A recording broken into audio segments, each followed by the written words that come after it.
Good evening, and welcome to our overview of the elementary waiver presentation for Riverbank Unified School District. My name is Richard Tapia, and I'm the Assistant Superintendent for Riverbank Unified School District of Educational Services, and I will be covering the elements of the application and sharing information and timelines regarding the return to school of our elementary students, kinder to 5th grade. Joining us tonight will be our Superintendent Christine Fasella, Principal Kathy Briggs, and Vice Principal Erica Ramos from Cal Ave Elementary School, and Kim Ott from Mesa Verde Elementary School. They will be doing their best to answering questions in the chat, and English and in Spanish. I want to take this opportunity to thank those of you who have submitted questions. I've reviewed the questions, and quite a few of them I will respond to in the presentation. Those questions that I did not respond to in the presentation, I will review after the presentation is complete. So let's start off with the Stanislaus County Public Health Guidelines. The guidelines related to elementary school reopenings are 200 cases per 100,000 residents for elementary schools to open with a waiver. When we reach the threshold of 100 cases per 100,000 residents, elementary schools can open without a waiver.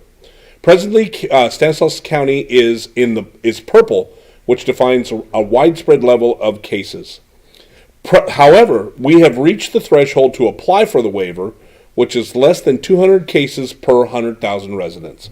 With that being said, the summer has shown us that there has been increases after celebrations, weekend celebrations like Memorial Day, like 4th of July, and so that may be the case with Labor Day. That remains to be seen. But at this time, we are below that threshold and able to apply for the waiver. So the protocols that I'll be reviewing tonight for reopening will be our PPE usage, the cleanliness of our campuses and our facilities, the tracing of cases should they become an issue during our reopening, our social distancing guidelines, school reopening timelines, I will cover that later in the presentation, and school reclosure guidelines. So you can leave that slide up. In terms of face covering and other essential protective gear, all staff will be required to wear a cloth face covering or a face shield that cover their face from the bottom of their chin and on the sides to their nose. All students will wear a face covering. Parents or guardians of any student unable to wear facial covering due to medical or other safety reasons must meet with our school nurse. They will be placed, and students who are not able to wear a mask are not exempt from wearing a mask under the CDPH guidelines will be asked to participate in our district's virtual learning program. The district, upon approval of the application, the district will purchase desk and table dividers for classrooms serving our students.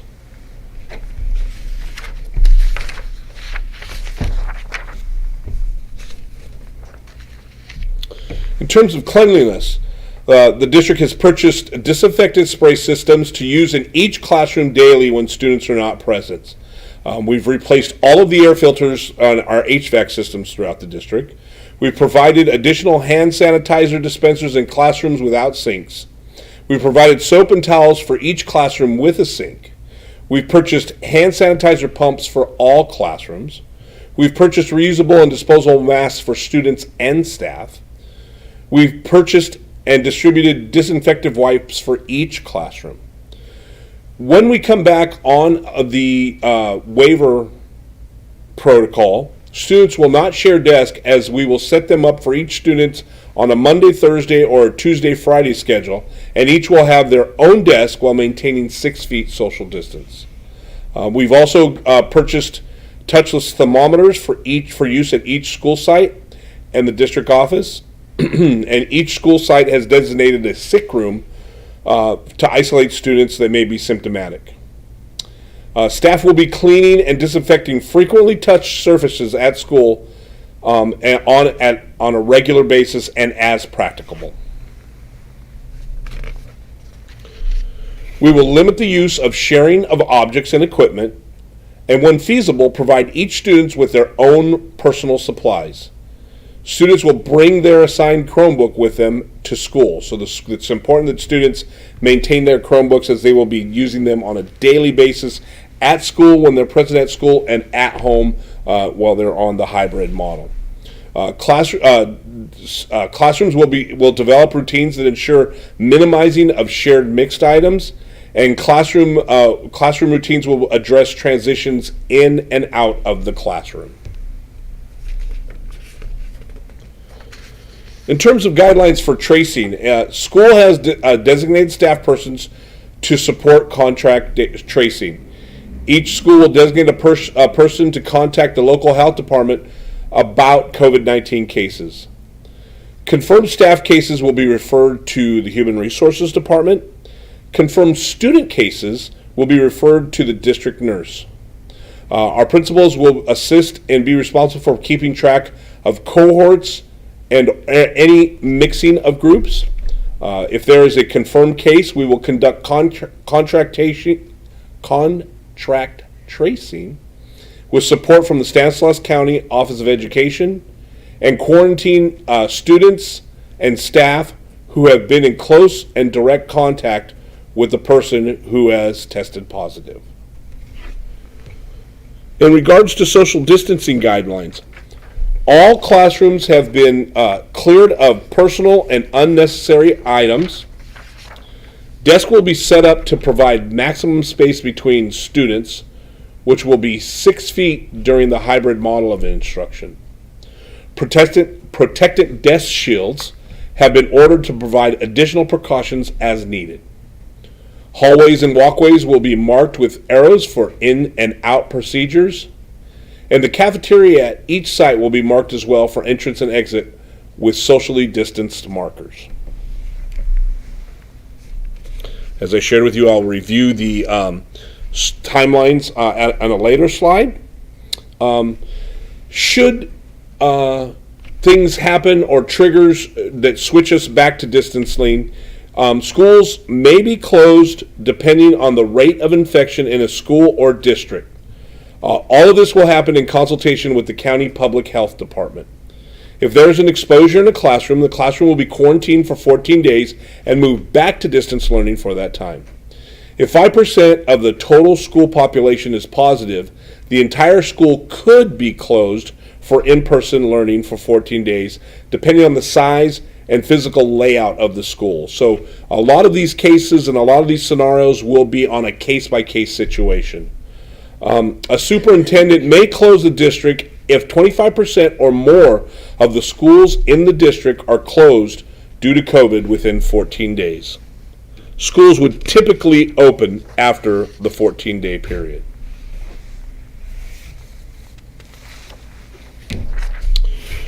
So, in terms of our communication systems, our goal is to limit contact by social distancing, also limit contact by sanitizing and disinfection, implementation of disinfection practices, and the constant reminder to students of hand washing. It was interesting this spring before we left, had the opportunity to be in Miss Torres' classroom at California Avenue. And when the students came in to participate in the lesson, one of the kindergarten students raised their hand because they were directed to go straight to the carpet, and raised their hand and reminded Miss Torres that they needed to wash their hands. And immediately the group was redirected to wash their hands. So our students are well aware of the hand washing protocols, well aware of the necessity to use that. And as I shared, that was a kindergarten class. And then also I want to refer you to the YouTube channel here on the Riverbank Unified School District, where we have hand washing videos for students both in English and in Spanish. Communication systems on terms of when to stay home. If a student has a temperature of 104 or higher, we will ask parents to check their students' temperatures on a daily basis. If they have contact with a positive person, and I will share what that contact protocol is here in a second. And self-reporting any kind of flu symptoms that they may have, any kind of flu-like symptoms that may be present are guidelines for staying home. Our sources for information will be the county public health directives. They will be also, our sources for information will be on case-by-case basis and protocols. And we will talk about case tracking and tracking per our Stanislaus County Public Health Department. And then the reporting of cases. The positive cases will be reported to the community, not specifically, but generally in terms of this school, this classroom. We will talk about isolation procedures in response to those closures. And of course, our general guideline will be our adherence to CDC protocols. Contact. And the employer will provide information to the California Public Health Department on the confirmed COVID-19 cases, employees in the workplace. And the CPHD, which is the California Public Health Department, will conduct interviews of those cases to determine the close contacts. They will interview employees with laboratory confirmed COVID-19 by phone to determine when their symptoms began, the departments they worked in during their infectious period, and to identify other employees with whom they had close contact during the infectious period. Now we'll go to what a close contact is considered in terms of CPHD definition. A close contact is someone who spent 15 minutes or more within 6 feet of an individual with COVID-19 infection during their infectious period, which includes at minimum the 48 hours prior to the individual developing symptoms.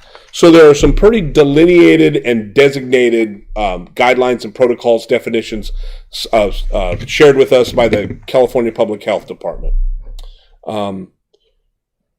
While at home, close contacts should self-monitor daily for COVID-19 systems, and close contacts of cases should be given instruction on home quarantines 14 days from exposure and symptoms monitoring and COVID-19 testing. So that will take place during the quarantine period.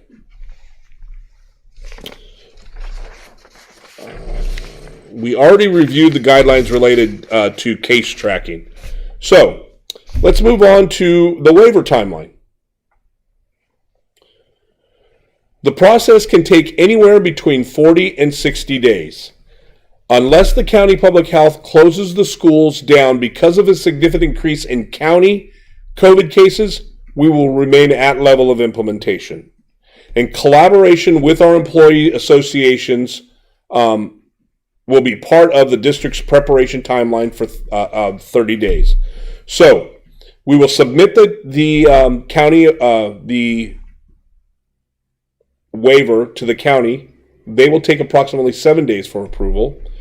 The county will submit the application to the state, which will take 3 days for approval. Then those are considered business days. And then the district will take 30 days in terms of preparation, making sure that we have all of the guidelines and all of the information that we shared with you covered during that 30-day timeline. So that is the timeline and protocol for the timeline. And as I shared initially, it could take anywhere between 40 to 60 days. And then a lot of that is contingent on how the county proceeds with its cases and the information we receive from the county public health department. We will be implementing a tiered grade level of implementation. So it will go with phase 1 will be transitional kindergarten and first grade. Phase 2, which will be 2 to 3 weeks later, will be second and third grade. And then phase 3 will be fourth and fifth grade. And as I shared, depending on how that information could be, the goal is for that to happen within 2 weeks. However, it could be a 2 to 3 week transitional period. So that's how we will implement the return of students. And then as I shared, should the county stop the implementation process, if we've reached anywhere along these phases where we've already reached, we will not have to close down the school program unless there is a number of cases that are increased throughout the county.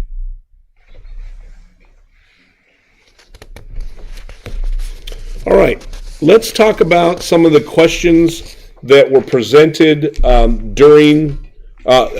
were presented through the emails, and give you an opportunity to review those. So the timeline questions we've reviewed those. Positive results questions about how positive results will be shared. We reviewed that. This was a very good question, I thought. How many staff members will be in contact with students? Well, that will depend on grade level. However, if we took kindergarten and TK as an example, they will have 2 adults in the classroom, the teacher and instructional assistant. And the instructional assistant will be the person who will do a lot of the free time supervision. The only other contacts initially that they will have will be if they end up going through the cafeteria, and that will be very brief as they pick up their grab-and-go lunch. And the question about being tested positive or exposed to positive, that will fall under the 14-day guideline. Restrooms, the question was, how will restrooms be monitored to ensure students are social distancing? Restroom usage will be limited to 1 student at a time. And that will be monitored by the yard supervisors. The restrooms will be cleaned on a regular basis, and as practical, they will not be cleaned after every usage. And then one of the questions was quite actually a comment. Especially younger children tend to forget to wash their hands and play in the restroom. They will not have that opportunity because they will be closely monitored during that time. And then the hand washing thing, I revert back to my kindergarten example where we had students who were very diligent about making sure that they were washing their hands. There will be sanitizer dispensers in the classrooms and in various areas around the school. We will be limiting student movement, so there will not be a lot of movement, and obviously there will be no traffic allowed on campus. It will be students only on campus. And then will classrooms be sanitized and cleaned properly? The time will be adjusted and evaluated in terms of the support staff to coordinate this effect and to make sure that the effort of cleaning and sanitizing classrooms happens on a regular basis. We covered all the mask questions. One question in that realm was, will you still allow students to drink out of water fountains? Water fountains will not be accessible to students. Students will be asked to bring water bottles or be provided one at school. The classroom setting, we pretty much covered all of those guidelines and questions in the classroom setting. Others. Will school lunches be pre-packed to avoid student? Yes, the students will be in the lunches will be provided in the grab-and-go situation, much like we're doing presently with drive-through lunches. Will the buses have less students on them? Yes, given the hybrid model, the buses will have less students on them because half the students will be coming on a daily basis. And the hybrid model will definitely dictate that. Let's see. And finally, I got to, there were some questions, some concerns and comments, and I thought it was very appropriate to share these comments because I feel like this is much with how we're dealing with this pandemic and people's stance on this pandemic. So I thought it was very important to share these comments just so that we could have a flavor of how our community is feeling. So the first comment was, do I have to sign the waiver? No, you do not have to sign the waiver. And you did not have to necessarily attend the meeting today. We wanted just to get that information out. This person shares that they would like their student to attend in-person class as soon as possible. The next comment, I have many concerns on having the kids go back to school at this time. With the normal flu season approaching and being that the younger kids will have a harder time keeping masks on, I feel our school has been doing a great job with the distance learning thus far. Smaller kids will want to play with their classmates and share. I know that it has been mentioned that kids would eat at separate times and outside, but this is a prime example that eating outside would not be an option considering all of this bad air quality that we've unfortunately been having. I feel this semester would be best at distance learning and revisiting school campus return after Christmas break. Being that I have an elderly parent at home, as well as as well, this arises the concern even more. Do not get me wrong, we want normalcy and our kids to go back, but right now is not the time. The next comment. Although I believe some children can handle distance learning, I believe most are really having a hard time with it. I worry about not only the short-term mental effects, but also the long-term mental effects this will have on our children. Their mental health is so important. The sooner we can reopen and give them a little bit of their normal lives back, the better. I also understand that some parents, teachers are still concerned about the virus, and for those, they should have the option to continue distance learning. If we can provide parents, teachers, and students choices, that would be amazing. Another comment. Just wanted to express that I don't feel that it is safe to return to school. Although I am concerned about my child's education, I don't feel that it is right to put his safety, teacher safety, staff safety, or family member safety at risk. And so those are, I thought it was important to share those comments because just like most issues, people are across the continuum on that. What we want to do here at Riverbank Unified School District is provide options for our families and options for our students during this pandemic. It's an unprecedented time. It's a situation that none of us have ever dealt with before. And all of us are in different places along the continuum and different comfort levels. So we felt it was very important I felt it was very important to share those comments to recognize that we hear what you're saying. And we want you to recognize as well that there are people on different ends of the continuum in this discussion. So we hope to do our best to respond and to provide an appropriate education for all of our students in the best way we possibly can. At this time, I'm going to ask Ms. Facilla if there are any questions that... Would you please just repeat the part about who's going to do contract tracing and how that would work? Let me go back. That question came up again after you had already addressed it. Okay. The contract tracing will take place. So the school will have a designated staff person to support contract tracing. Each school will work with a local health department to contact about COVID-19. Confirmed staff cases will be referred to the Human Resources Department. Confirmed students' cases will be referred to the district nurse.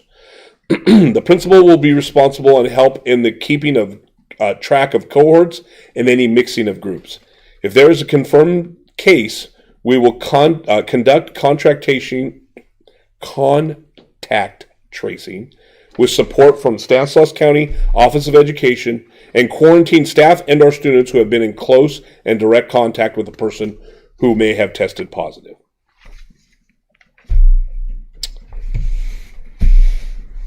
Are there any other questions that have come up, Ms. Facilla, that I may not have?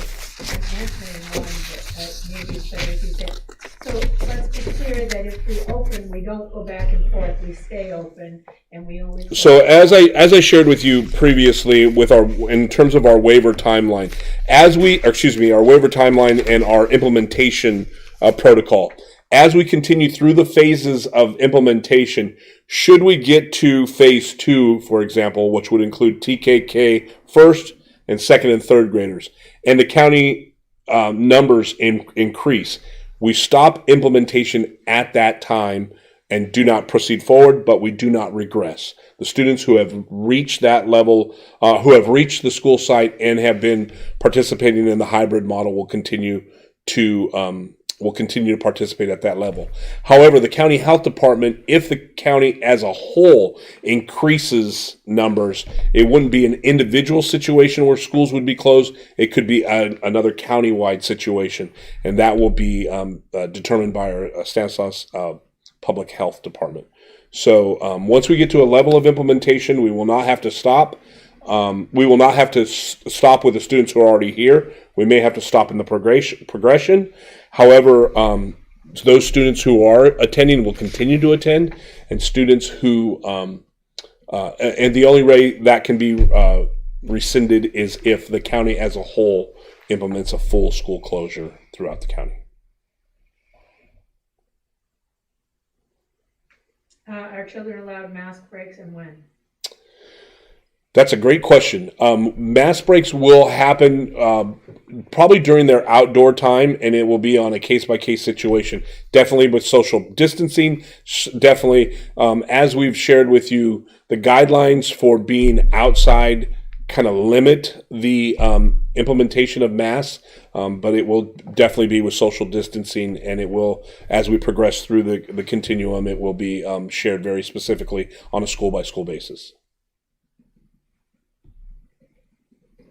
Somebody wanted to know if there'd be less screen time if kids went on virtual instructional program, but that was actually the virtual instructional program involved a lot of independent type work. Yes, thank you. So the question was less screen time on virtual instructional program, and yes, that would, in terms of virtual instructional program, that is going to look very different than our distance learning program that we presently have. That instructional program will take place 1 hour a week with independent guidelines and practices being shared throughout the week. The 1 hour will be online or socially distanced if you're so inclined, and there will be opportunity for interaction between the teacher and the student on an as needed basis through appointments.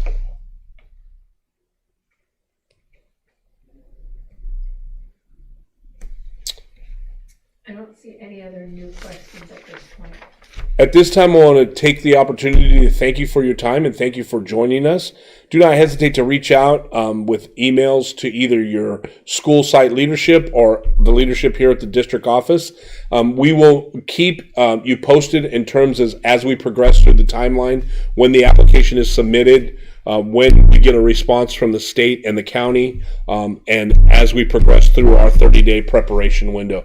So we will do our best to post that information on our website and ask our school leadership to do that as well. I have been in contact with our school leadership at the elementary level and have asked them to be very open and have the opportunity to respond to any questions that you may have. They may not have the answers because we may not have the answers presently, but we will work diligently to find the information that you are seeking.